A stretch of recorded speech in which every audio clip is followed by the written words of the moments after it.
And welcome back. Former White House chief strategist Steve Bannon continues his war against the GOP establishment. He focused his latest attack against former President George Bush after a speech Bush gave Thursday that appeared to be critical of President Trump.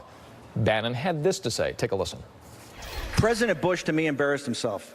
Speechwriter wrote a highfalutin speech. It's clear he didn't understand anything he was talking about. There has not been a more destructive presidency than George Bush's.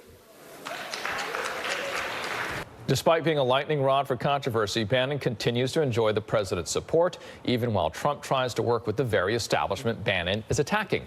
For more on this, let's bring in Emily Tish Sussman, campaign director for the Center for American Progress Action Fund. We also have Republican strategist Evan Siegfried. Evan, he's saying that George W. Bush has been the most destructive. Some folks might say the president he used to work for is the most destructive. Destructive to the nation. I think we have a more divided nation than I've seen at any point in my entire lifetime.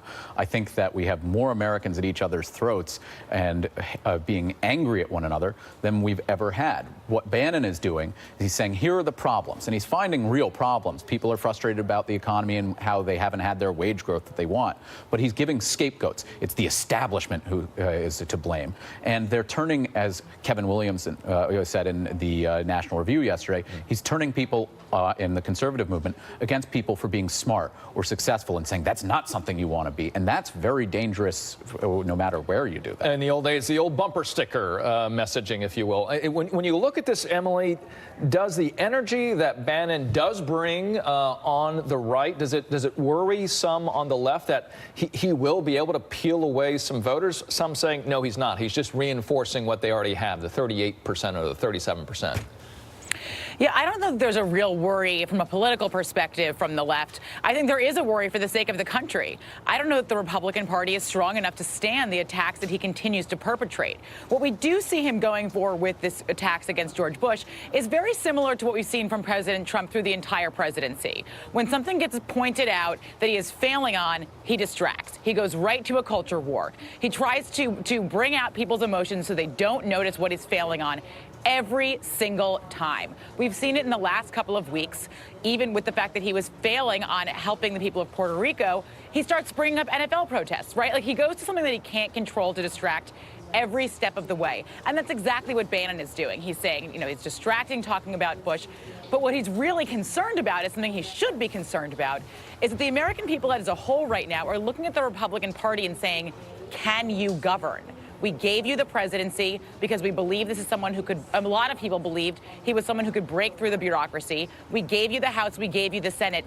Give us anything. Keep the government alive, right? Keep it moving. And they can't deliver on anything. So Bannon had to find a new scapegoat, and he went to the establishment. And if they are to get that done, Evan, based on Emily's point here, they'd have to grow their base, all right? They'd have to grow the party overall. You don't believe that Bannon is growing the party, but the question might be, is the party ready to grow? No, not right now. The party is moving more inward, and if anything, it's been shrinking. A Pew Research study found that between December 2015 and March 2017, all registered Republicans who were 18 to 29, we lost 23% of them. At the same time, we aren't bringing in millennials, who are the most populous generation. We rely on rural voters and baby boomers to sustain us in elections, and those are a declining population both ways. At the same time, millennials are the most college-educated generation in the country's history, and only 1/3 of college-educated Republicans were even willing to vote for Donald Trump in 2016.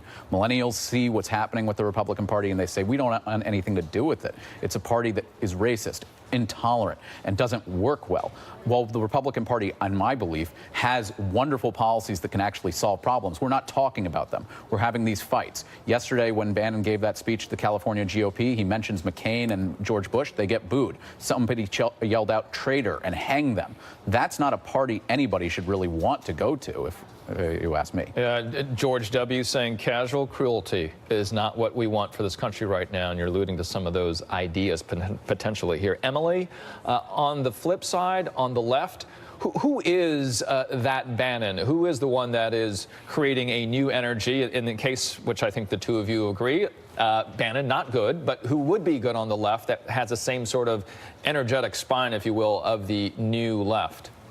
Well, I think what's actually great about this moment for the Democratic Party is that it's very localized. We're used to having one national leader for the last 8 years, because when the president is of your party, you are used to having one leader, and people tend to identify that president's policy with the entire party. But what's happening right now is it's very, very localized. We've seen people pop up after this election who have never been political in their entire lives and are suddenly willing to take steps really to change their lives. They're running for office. They're saying, I want to be a leader. I'm organizing my friends. I'm organizing my community. And it has to be it has to be locality by locality, right? There's not going to be one platform. There's not going to be one message that's right for all over the country. But they are coming home under the banner of the Democratic Party, because people are ultimately seeing that what Republicans have to offer right now is not what's going to help them. And we will see in 2018, right? Because that's when we will have these local elections. All right, Emily, thank you so much. Evan as well. You have a good Saturday, both. Thank you.